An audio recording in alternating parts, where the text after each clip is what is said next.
Many of you are trying to be very organic in the garden these days, and one of the things you can do that's pretty easy is just to compost. We've got some grass clippings here, we've got a compost activator. We're going to go down to the compost pile and tell you just how easy it is to do this. So we're down here at the composter. It's actually not even a compost pile, it's a composter. And I got this from the town I live in, and many of your towns will have these. If they don't, ask around. You can also go online and find a composter.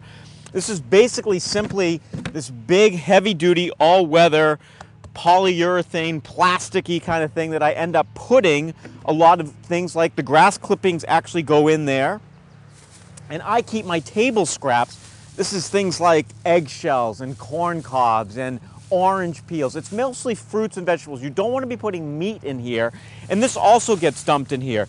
There's basically, if you think about it, there's basically two main types of things you're mixing in here. One are dry goods and one are wet goods. So the grass is wetter, and the things that come from the food, the kitchen, those are wetter. And then you have things like my dry leaves and dead grass and things like that. And you're mixing these in together, so that also goes in there. Now, eventually, if you just threw that in and wet it, it would break down. But one of the things you can do is you can add something called compost activator, and this is basically adding natural bacteria that kind of help break down the food a little bit more.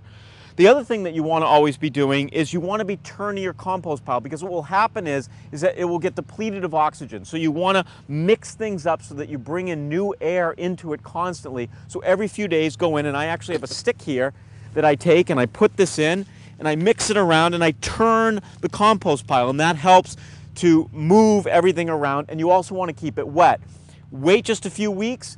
Sometimes in the warm weather it takes as little as 4 to 6 weeks, and then you go down to the little door, you open it up, and you have just amazing soil that is wonderful to add in the garden. And when we're planting later on, we're going to use this to plant our vegetables.